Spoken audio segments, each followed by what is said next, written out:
Vamos voltar a Jonas, mas Jonas não vai voltar hoje, tá? Não vou explicar para quem não entendeu. Quem entendeu, entendeu. Quem não entendeu, pergunta depois do culto. Capítulo 2 do livro de Jonas.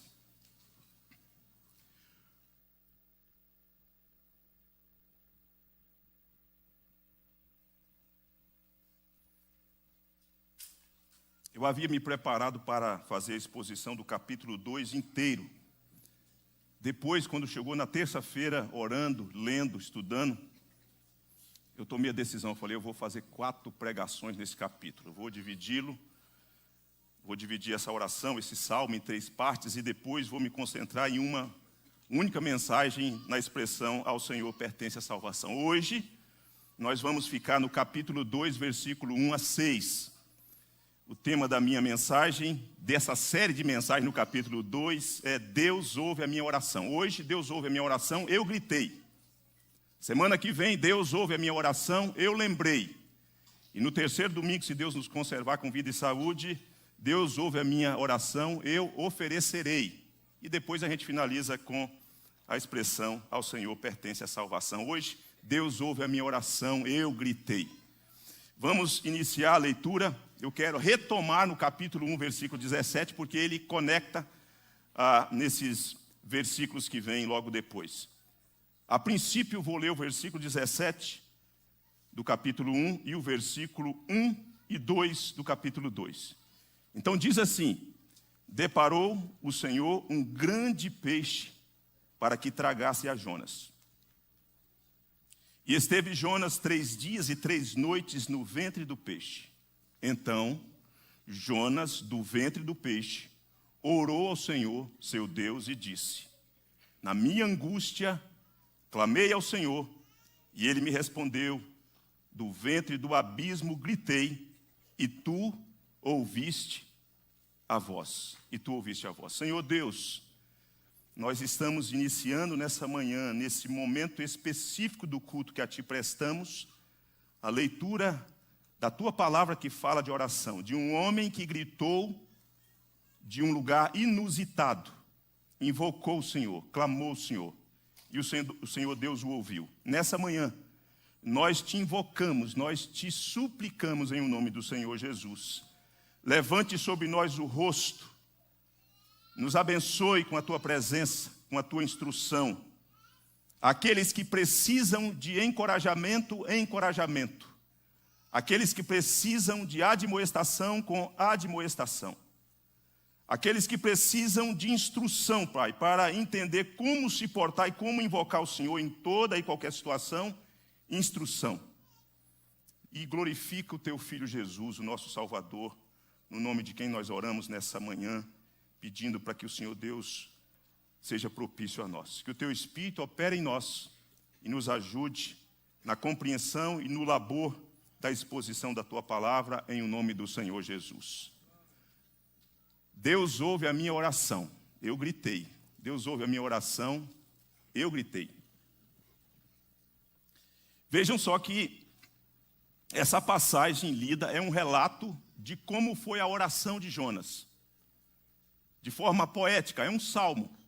E Jonas então vai descrever como foi essa oração e em que circunstância ele se encontrava e como foi o teor dessa oração, como ele se sentiu nessa condição na qual ele se encontrava.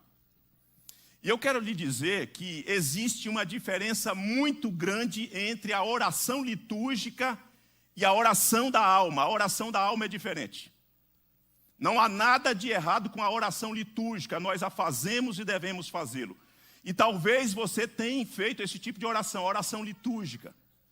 Mas a oração da alma, aquela que envolve todo o seu ser, em que você busca lá das suas vísceras, lá de dentro do seu coração, às vezes em situações bem difíceis, é muito diferente da oração litúrgica. Estou vendo que o Tiago também está com um corte bem diferente. Por isso a passagem que nós lemos, ela se encontra recheada de emoção. Há muita emoção nessa oração, porque é uma oração que vem da alma. Eu lhe pergunto nessa manhã, você costuma orar? Ô pastor, eu sou crente, talvez você diga. Que pergunta é essa? Você costuma orar? Você tem uma vida de oração constante? Você ora constantemente? Todos os dias você ora? Sozinho, com a sua família? Como é que é a sua vida de oração? Você é uma pessoa que apenas ora quando é forçado a orar por situação difícil? Tem gente, tem crente, que fica meses sem orar. Que só ora na congregação por conta da oração comunitária. Mas quando a situação difícil, extremada chega, então ela não vê uma outra situação senão a se quedar diante dos pés do Senhor e orar. Deixa eu te dizer uma coisa, desde que haja tempo, nunca é tarde para orar. Mas é bom que você não fique contando com isso. Desde que haja tempo, nunca é tarde para orar, mas é bom que você não fique contando com isso. É bom que você desenvolva esse hábito, essa prática, essa disciplina da oração. Eu quero te dizer que Deus não precisa da nossa oração, não. Quem precisa de orar é você. Às vezes a gente pensa que Deus é que precisa disso, de que a gente se achegue a Ele. Não, quem precisa orar é você. É como liturgia, elaborar um roteiro litúrgico no culto. Deus não precisa de liturgia. Quem precisa de liturgia sou eu e você, para a gente não entrar em desordem na adoração, no culto ao Senhor nosso Deus. Você sabe que a princípio, pelo relato que nós já lemos no capítulo 1, Jonas não invocou o seu Deus, nem se arrependeu dos seus pecados. Nós não vemos indícios, nós não vemos elementos que apontam nessa direção de que Jonas tenha orado naqueles momentos difíceis. Jonas não orou para tomar decisão, para fugir. Jonas não orou quando os marinheiros convocaram ele para orar. Jonas não orou por situação alguma, ele está na inércia. Ele vê as coisas acontecerem, ele vê a tempestade, ele depara-se com tudo aquilo, ele vê a aflição das pessoas, mas Jonas é uma pessoa que prefere morrer do que fazer a missão de Deus. Ele é duro na queda, Jonas é um sujeito duro na queda. Todavia, Deus vai passar e vai submeter a Jonas sobre um tratamento pelo qual ele vai ter que invocar o Senhor nosso Deus. O coração do profeta, ele vai ser dilatado pela divina providência do sofrimento. Às vezes, para que um crente se aproxime de Deus, redescubra o caminho da oração, deleite-se na presença de Deus, Deus utiliza a provisão ou a providência do sofrimento para aproximar você novamente. E por fim, Jonas vai ser quebrado, vai ser quebrantado, pois o Senhor o ama e aqueles que o Senhor o ama, Deus trata de uma maneira muito especial. Já que Jonas escolheu o porão, já que você quer o porão, Jonas, então é para o porão que você vai. O cantinho do pensamento, as minhas irmãs aí que fazem academia comigo, acima de 60, né? Elas aprenderam esse cantinho do pensamento. Lá na academia elas falam comigo sobre o cantinho do pensamento. Vocês não fiquem me atrapalhando lá na academia não, hein? Já que você quer o porão, então é para o porão que você vai. Só que vai ser mais profundo, vamos descer um pouco mais. Já que você escolheu descer, então vamos descer um pouco mais, Jonas. Desça um pouco mais. E com isso, o que não aconteceu antes vai acontecer agora. Não aconteceu antes o que? Oração. Mas agora vai acontecer oração. Agora o profeta vai orar. E da situação tenebrosa na qual o profeta se encontra, vai brotar essa oração que nós temos aqui. Vai brotar essa oração que nós temos aqui. O profeta, ele vai descrever a situação desesperadora. Ele vai descrever a situação desesperadora emocional, a situação desesperadora física e a situação desesperadora espiritual na qual ele se encontra. Dessa situação angustiosa vai brotar, portanto, essa oração, esse clamor que vai ser gestado na alma e no coração do profeta. Um verdadeiro grito de quem está passando por uma aflição. É um grito de quem está passando por aflição. E ele vai descrever, então, a situação emocional, e esse é o nosso primeiro ponto. Uma descrição da situação emocional do profeta, que está no versículo de número 1 e versículo de número 2, que diz assim, eu vou retomar a leitura. Então, Jonas, no ventre do peixe, orou ao Senhor, seu Deus, e disse, na minha angústia, clamei ao Senhor, E ele me respondeu: do ventre do abismo gritei, e tu me ouviste a voz. Ele vai descrever pela oração a sua situação emocional, sua situação física e a sua situação espiritual. Nós estamos na situação emocional. Irmãos, por que em certas situações nós deixamos de buscar o Senhor Deus em oração?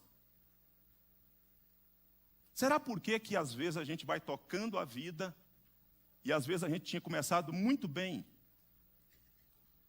O desejo, o amor de estar na presença de Deus, mas de repente a gente perde esse entusiasmo e para de buscar a Deus. Eu penso que por vezes isso acontece por falta de compreensão da situação na qual nós nos encontramos, mas também por causa da rebeldia do coração. Quando o coração fica endurecido, insensível também, nós interrompemos a prática da oração.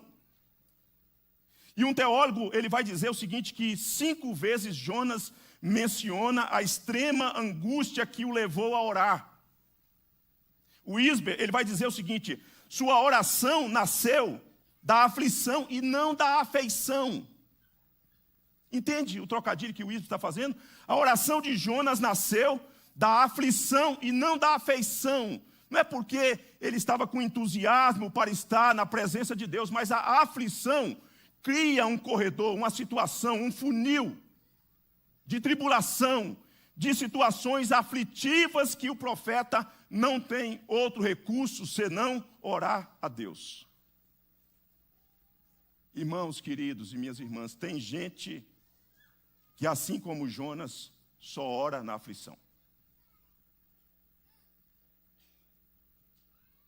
Ela diz, é como se ela dissesse: agora que não tem mais jeito, tenho que orar, porque a aflição bateu à minha porta.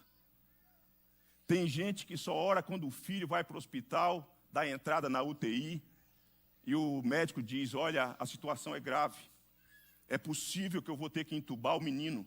E diante daquela situação extrema, de noites compridas, daquele ambiente gelado, você sai da presença do médico com os olhos marejados, adentra o banheiro e se ajoelha, e então clama. Tem gente que só clama quando a situação chega na sua casa, quando o casamento parece que vai desfalecer, que vai colapsar de uma vez. Então, uma parte ou um dos cônjuges, então invoca a Deus por conta da situação, da angústia. Tem gente que só ora quando a angústia se aloja ao peito, quando ela bate à porta e não tem mais jeito de correr para outra situação. Agora eu preciso orar. Às vezes a oração brota de situações aflitivas. E que bom que é assim. E que bom que Deus usa esses instrumentos para nos despertar e nos trazer, nos arrastar para perto dele. Já faz algum tempo que a minha esposa não usa elevador. Já faz algum tempo. E eu já tive que subir com ela por conta disso, que eu não vou deixá-la subir aqueles diversos andares, mais de 10 andares por causa dessa situação dela. Aqui mesmo, quando eu fui visitar a Luciana e a Elisana, eu tive que subir. Né? Embora ela diga assim: pode deixar, amor, pode ir pelo elevador que daqui a pouco eu chego lá. E por que isso? Porque ela ficou presa no elevador, se não me trai a memória, 2 ou 3 vezes. E isso, então, gerou nela uma situação, uma fobia. Né? E ela não gosta nem de se aproximar. Quando nós vamos fazer visitas que as pessoas moram em apartamentos, ela fala em que andar mora. Porque ela já vai meio que se preparando, porque sabe que ela vai encarar aquilo e eu vou encarar com ela. E isso gerou esse trauma na memória dela. É difícil. Quem já passou por isso, que ficou trancafiado no elevador, sabe do que eu estou falando. Tem gente que é tranquilo, eu fico de boa. Né? Se levar um livro, está trancado ali, eu abro o livro e começo a ler e fico tranquilo. Né? Já passei por isso. Mas tem gente, à semelhança da minha esposa, que se passar por uma experiência dessa, sofre muito, ela sente dor de cabeça, a pressão dela sobe quando ela se aproxima ou ela pensa na possibilidade de que vai ter que usar esse recurso. O elevador para minha esposa é como o ventre do peixe. É como um ambiente no qual Jonas estava um pouco mais confortável, tá, amor? Você não pode se comparar, porque é mais confortável. Porque Jonas estava ali numa situação, num ambiente, com odor, com resquícios de alimento que o peixe tinha comido. Mas aquilo é aflitivo, essa situação é aflitiva para minha esposa. Eu não estou dizendo que ela só ora nesses momentos, não, ela ora também em outros momentos. Trata-se do peso da aflição. O profeta, ele experimentou o peso da aflição. E você, já experimentou o peso da aflição? Talvez eu esteja falando para pessoas aqui nessa manhã que estão enfrentando o peso da aflição. A aflição chegou à sua porta, chegou à sua casa. Você que há tempos não orava, agora está sendo conduzido por este caminho da oração, redescobrindo o caminho da oração para buscar a Deus, e Deus está usando isso. Agora, irmãos, olhe só o que é que Jonas vai dizer no versículo de número 2. O texto no versículo 1 diz que do ventre do peixe Jonas orou. Agora, no versículo 2, ele diz assim: na minha angústia. Deixa eu te dizer uma coisa, a angústia é uma dádiva, é um presente de Deus para quem está endurecido. Eu sei, nós não sabemos explicar angústia filosoficamente. Né? É um negócio difícil de explicar. Mas eu sei que você sabe o que é angústia. Angústia é aquele negócio que você acorda e parece que as suas energias estão sendo drenadas. Parece que tem um buraco dentro de você. Parece que você está sendo sufocado, apertado, dá um aperto no peito. Você não sabe explicar filosoficamente, mas você sabe dizer o que é angústia. Você já passou por essa experiência. E é como se as suas forças estivessem se esvaindo. E você, com as suas estruturas, ou em suas estruturas, você sente essa fraqueza.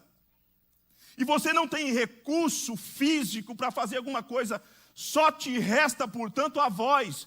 Portanto, a angústia não é confortável, mas é um sinal muito bom, que faz parte, que Deus vai usar para a restauração de pessoas. Quantos aqui estão me entendendo? Angústia é uma dádiva. Angústia é uma dádiva. A angústia, ela fornece ao desobediente a consciência de que ele ainda está vivo. Angústia fornece ao desobediente a oportunidade de reconhecer que a vida ainda pulsa. Só fica angustiado quem está vivo, e quem está vivo tem a oportunidade de buscar a Deus, de se aproximar de Deus. Angústia mostra, portanto, a possibilidade de experimentar o extraordinário. Para quem estava numa rota na contramão da vontade de Deus, fazendo o que Deus não queria que fizesse, e de repente essa pessoa é assolada pela angústia. Angústia é esse instrumento para mostrar: você está vivo. E uma vez que você está vivo, existe a possibilidade de você invocar a Deus e de experimentar o extraordinário de Deus. Não é confortável, mas é um mal necessário para muita gente. Para muita gente é um mal necessário. Eu lhe pergunto, o estado febril, a condição febril, é boa ou é ruim? Não é pergunta retórica, não. Estou vendo que está muito dividido. Algumas pessoas falaram que é ruim e outras disseram que é boa. Depende da perspectiva, né? Vou ficar bem com todo mundo, né? Depende da perspectiva, né? É boa. A condição febril é uma sinalização de que alguma coisa dentro de você não está legal. Às vezes uma infecção, uma inflamação. Então, a temperatura aumenta. E se a temperatura não aumentasse, talvez uma infecção sorrateira, ela fosse agravando, e daqui a pouco iria fazer com que os órgãos vitais do seu corpo colapsassem. Então o seu corpo é como se ele acendesse uma luz. A condição febril é uma luz que acende para dizer: você não está bem.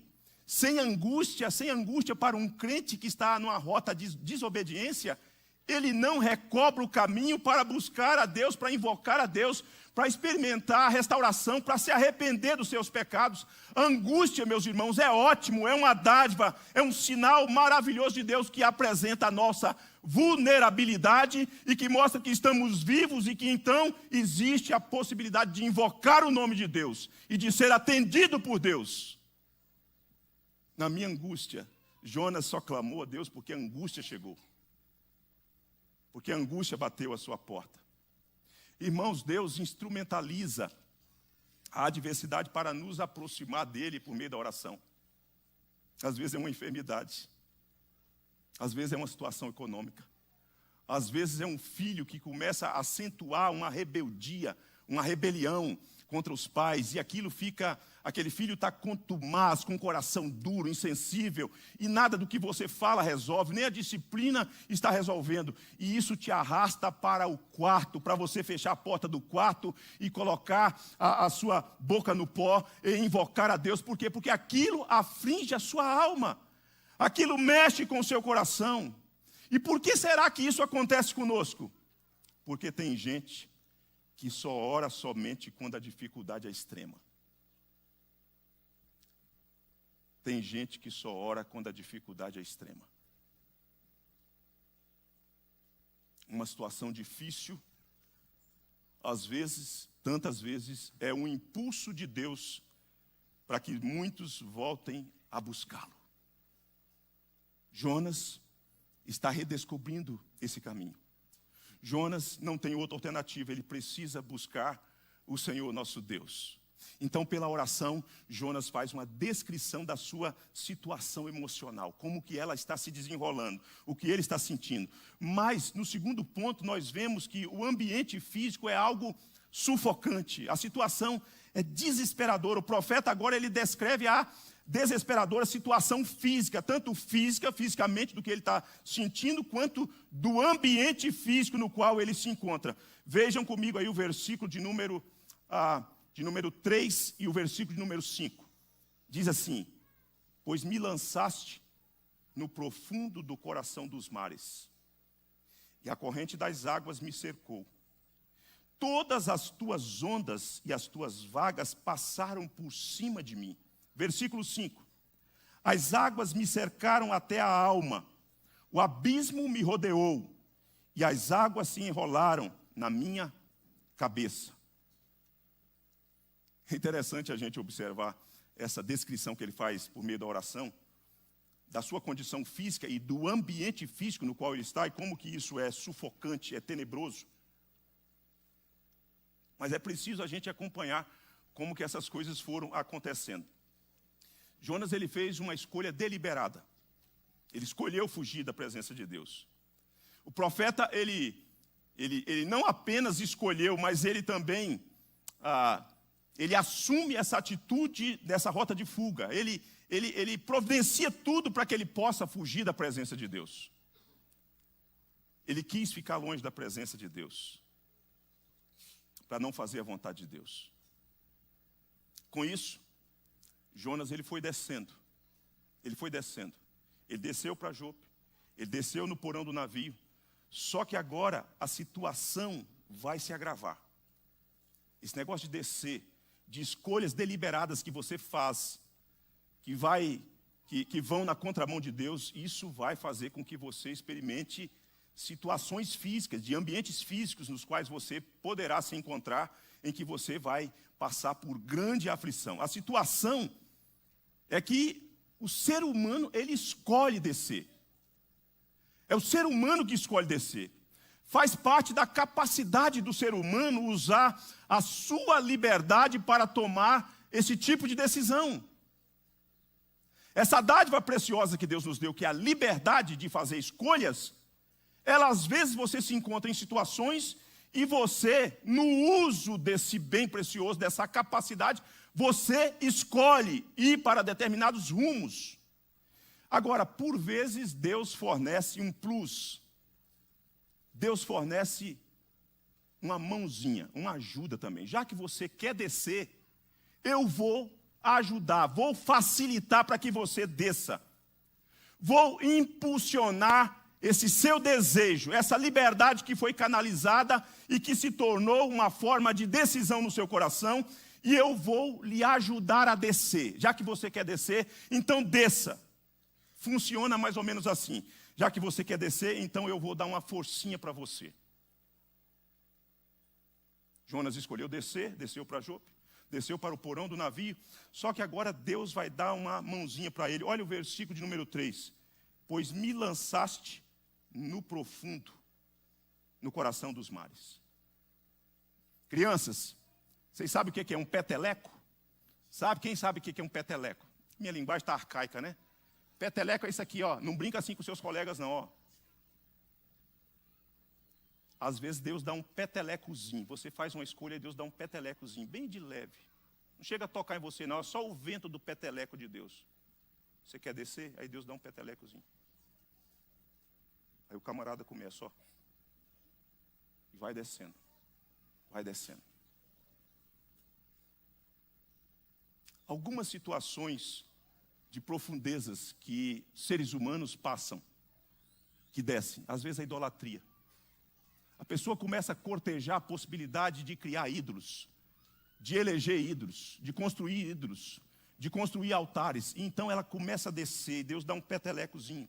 Às vezes é o legalismo, a pessoa chega na igreja, escuta o evangelho da graça de Deus, mas ela gosta da lei, ela gosta de leis, da proibição, ela gosta de se gabar que ela fez alguma coisa, que tudo tem a ver com os seus méritos, que tudo tem a ver com a sua força. Aí Deus dá um petelecozinho. Às vezes são drogas ilícitas, drogas lícitas. A pessoa começa com um trago, com um pouquinho, e de repente ela começa a descer, Deus dá um petelecozinho. Às vezes a pessoa na escuridão, no banheiro, na fechada do quarto, no quarto escuro, começa a flertar com um site indevido que tem a pornografia, e às vezes Deus dá um petelecozinho, vai, desce, desce. Às vezes é infidelidade conjugal, às vezes é a grosseria, o cara é grosso, a mulher é grossa, é ríspida no trato, nas palavras. Deus dá um petelecozinho, e você desce, e desce, e desce, e vai para o fundo, de onde você não consegue mais sair, você não tem condição de sair, porque você escolheu descer, você quis descer, e Deus só deu um petelecozinho. Desça então, para você experimentar a condição física do seu próprio físico, como ele vai definhar, como você vai experimentar as agruras, as aflições do seu físico, quando ele vai perder forças e você vai ter a noção, porque você estará em consciência da condição na qual você se encontra. Exame de ressonância magnética. Quem já fez? Pelo amor de Deus, né? Tive que fazer o bendito exame recentemente. Fiquei pensando como foi a situação de Jonas. Eu não fiz daquele que só vai à cabeça não, tá, gente? É daquele que você fica trancado mesmo. Daquele que você fica trancado. A moça me perguntou se eu gosto de ouvir música. Falei, gosto. O senhor gostaria de ouvir que tipo de música? Eu falei, Dire Street. Bota uma guitarra aí para eu viajar. Hã? Quem conhece? Os meninos novos não conhecem, né? O Alan conhece. Sabe o que ela colocou? Pagode. Eu fiquei 20 minutos ouvindo pagode. Quase que eu saí lá de dentro. É. Quando eu saí, eu falei assim, por que você perguntou se eu gostava de música e que música que eu queria ouvir? Você gosta de pagode, né? Por isso que você colocou o pagode para eu ouvir, né? Dentro da máquina, você fica sozinho. É você e os seus pensamentos. Ninguém entra contigo, ninguém escuta a sua voz, eles dão aquele aparelhinho, caso a coisa fique difícil, você aperta lá, mas ninguém escuta a sua voz. Porém, sabe o que acontece? Você fica consciente. Você não fica inconsciente. Você sabe o que está acontecendo. Você escuta aquele barulhão, aquela coisa que oprime você. É por isso que você recebe aquele aparelhinho. E o que passa na cabeça de muitas pessoas? Na minha cabeça passou. Falei, pode ser que hoje Deus vai me promover, eu vou partir aqui dentro. Não sei o que vai acontecer, de repente, eu não voltarei mais com vida desse lugar. Vai retirar um corpo inerte, num processo de esfriamento. Você está ali preso, você está sozinho, ninguém escuta a sua voz. O profeta, ele é mantido no ventre do peixe, consciente para entender, preste atenção nisso. Ele é mantido consciente para entender o que estava passando naquele lugar. Que não era um lugar de morte, mas um lugar de vida, um lugar de tratamento. Eles precisam experimentar que Deus está tratando o profeta. Deus está mexendo com as suas convicções, com a sua cosmovisão. Deus está fazendo com que ele fisicamente fique consciente, com consciência de que ele está num espaço, e naquele espaço ele não tem condição de sair. Ele não sofre nenhum apagão, Deus o mantém ali. Ele não dorme, ele não pode dormir. Deus precisa deixá-lo aceso para que ele entenda que Deus é quem pode livrá-lo, que Deus é quem pode fazer o que ele não pode fazer. Ele não tem condição de sair daquela situação. Às vezes você escolheu descer, Deus deixou você descer, e Deus deixa você com consciência, para você perceber que você foi parar naquele lugar porque você quis parar. Você escolheu ir para aquele lugar. Você escolheu aquela situação. E Deus então meio que cria um ambiente físico para aprisioná-lo em alguma circunstância, por algum momento, para que você se arrependa, para que você se volte para Ele. Para que você se volte para Ele. Jonas está fazendo uma descrição da sua situação emocional, angustiosa, mas ele faz também uma descrição da sua situação física, do seu próprio físico e do ambiente físico no qual ele está. Mas em terceiro lugar, a situação espiritual também pesa o coração do profeta. Por que será? Por que será? É porque o profeta, ele receia de que talvez nunca mais terá a oportunidade de ficar na presença de Deus. Vejam vocês aí, que embora o profeta ele descreva a situação espiritual, por outro lado, o profeta, ao descrever a situação espiritual, ele está nos apresentando, ou nos mostrando pela oração, de que a resistência dele vai ser vencida. Pessoas contumazes, elas só são vencidas quando são colocadas em determinadas situações. Então veja aí, em terceiro lugar, a descrição da situação espiritual. Versículo 4 e versículo de número 6. Diz assim o versículo 4: Então eu disse, lançado estou de diante dos teus olhos. Tornarei porventura a ver o teu santo templo? Versículo 6. Desci até aos fundamentos dos montes, desci até a terra, cujos ferrolhos se correram sobre mim para sempre. Contudo, fizeste subir da sepultura a minha vida, ó Senhor, meu Deus. Ó Senhor, meu Deus. Eu sei que você entende que tanto a situação emocional quanto a situação física estão conectadas com a situação espiritual. Essas coisas não se divorciam, elas não dissociam, elas estão conectadas. Mas a situação espiritual pesa muito porque trata-se do bem maior. Trata-se do bem maior, trata-se da presença de Deus.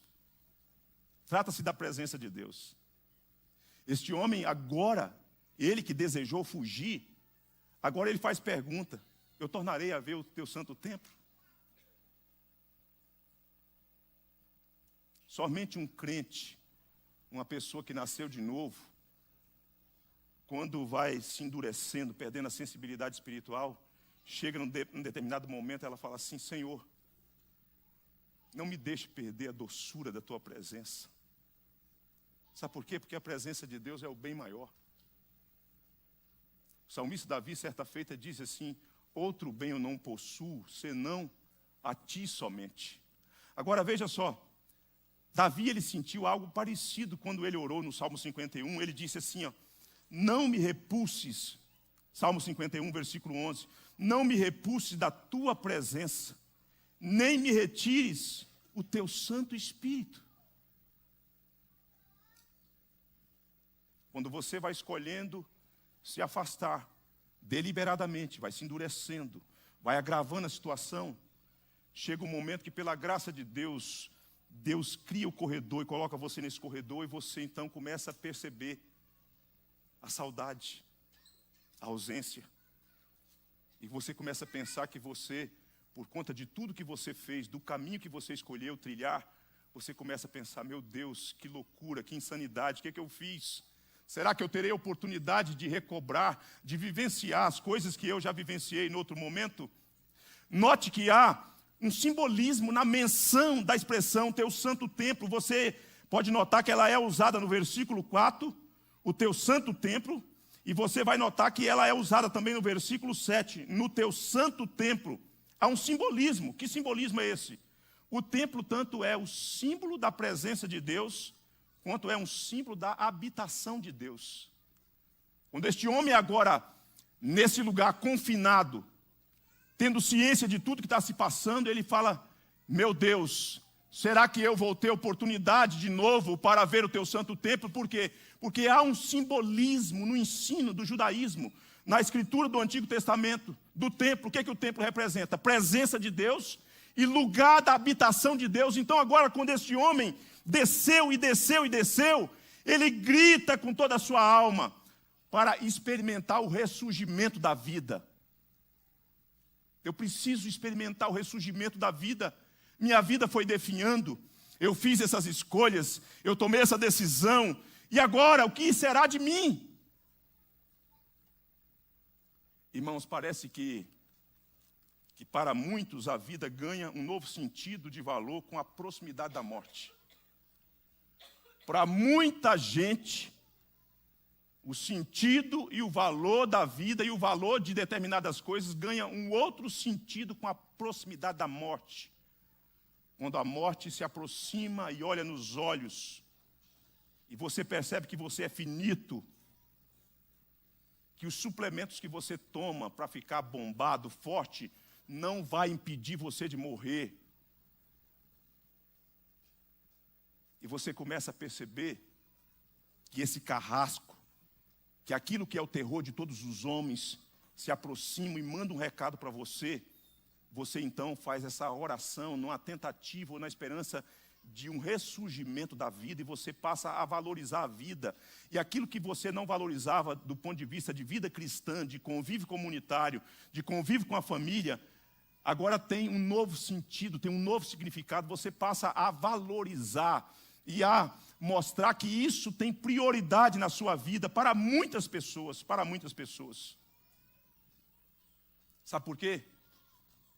Porque esse cantinho do pensamento, o ventre do peixe, no qual o profeta se encontrava, é um lugar de refletir, é um lugar de reflexão.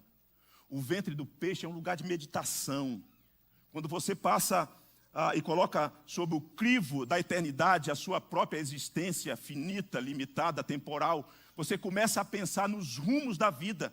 É um lugar em que você tem a oportunidade para recomeçar com uma nova perspectiva de vida.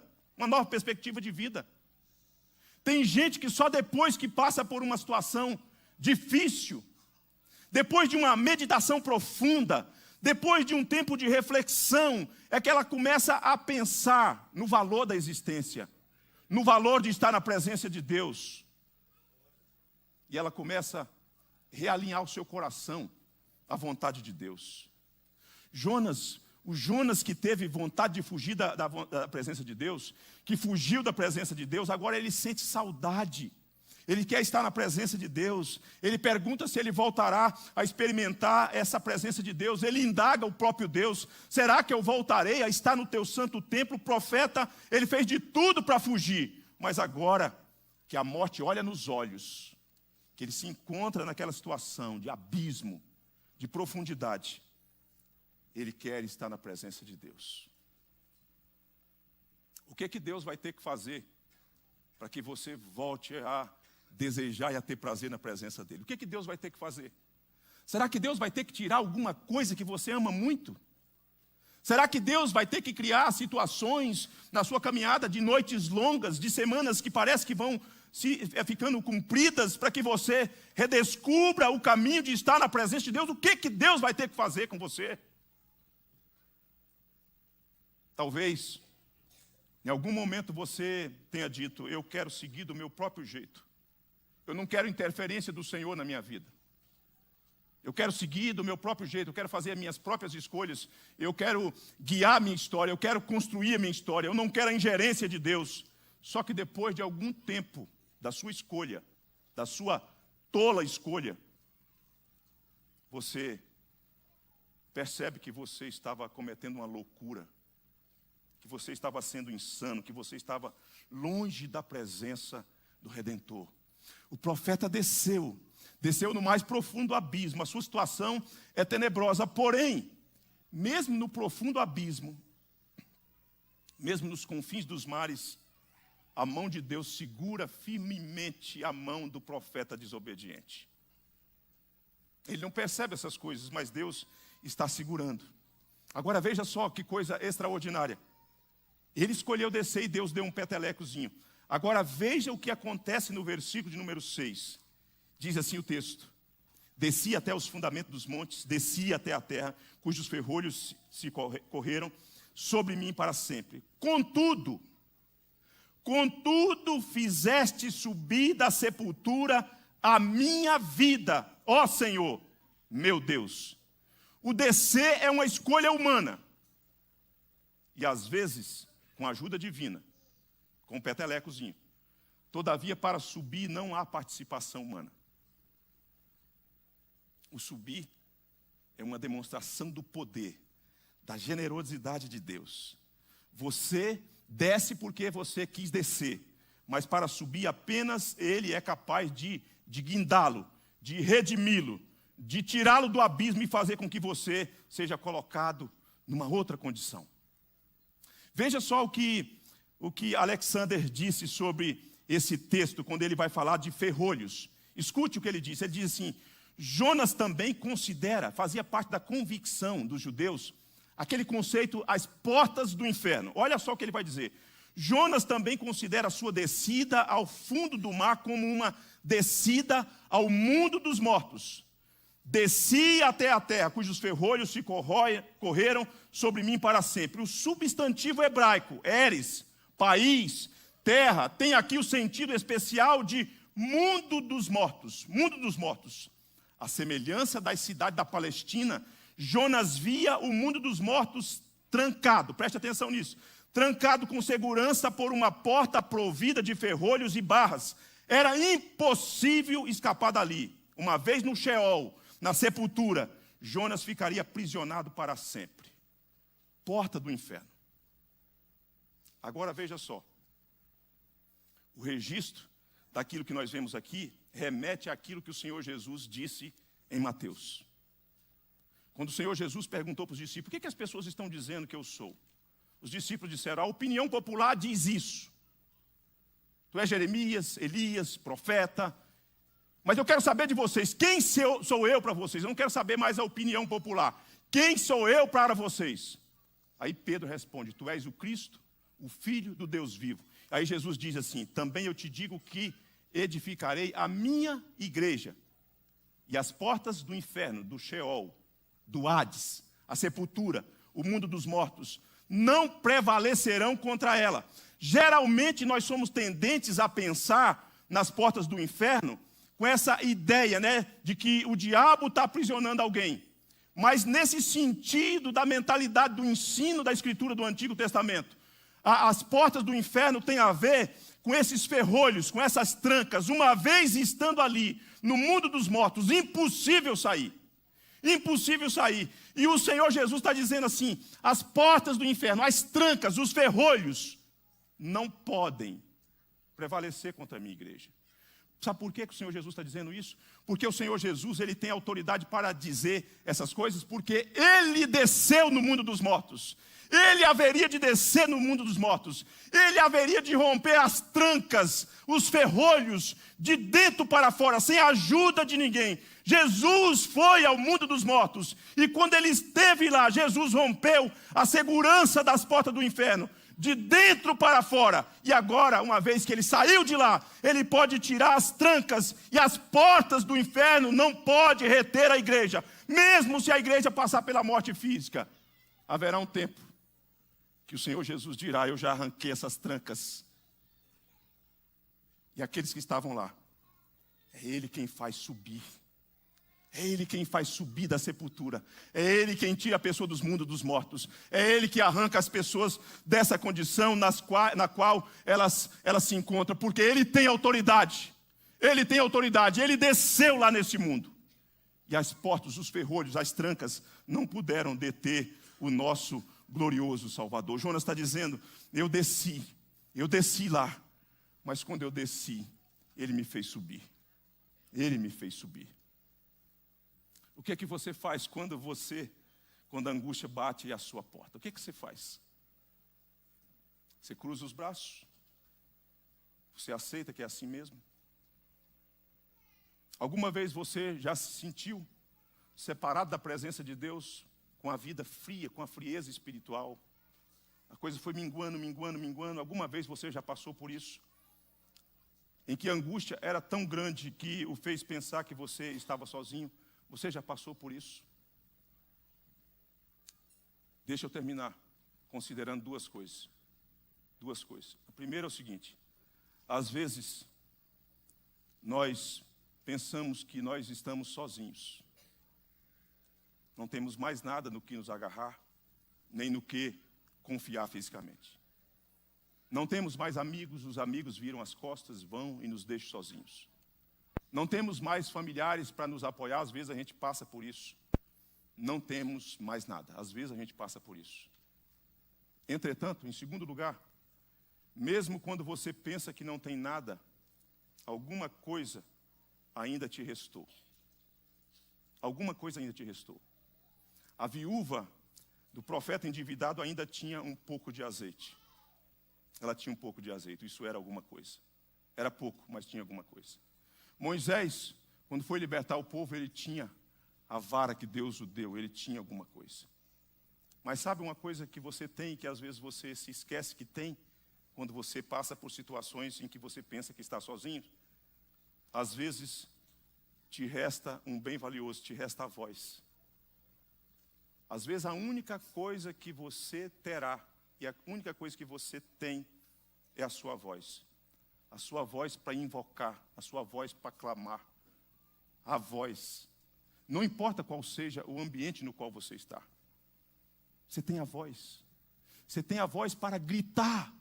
Você tem a voz para suplicar. Você tem a voz para pedir socorro àquele que tem o poder e domínio sobre os mares, sobre as circunstâncias. Você tem a voz. Agora, a pergunta é: o que você faz com esse bem precioso que é a tua voz?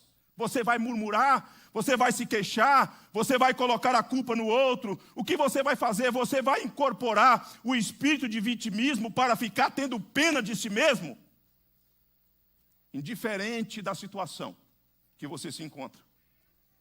Indiferente do contexto no qual você se encontra. Deus te deu voz. E com a voz você pode clamar àquele que tem todo o poder. Você pode gritar por socorro àquele que pode te ouvir. Ele pode te ouvir. Ao cego Bartimeu, que está à beira do caminho, ele gritou: Jesus, filho de Davi, tem misericórdia de mim. Ele usou a voz. A mulher que tinha a filha endemoniada, ela gritou: filho de Davi, tem compaixão de mim. Portanto, não deixe de clamar o Senhor. Clame o Senhor Deus agora mesmo. Clame o Senhor Deus nessa manhã. Não deixe de buscar. Use a sua voz. Use a sua boca. E se você não tiver condição de verbalizar a sua voz, deixe que a voz da sua alma ecoe e chegue ao trono de Deus. Deus ouve a oração da igreja. Deus ouve a oração da igreja. Portanto, grite por ele, em o nome do Senhor Jesus.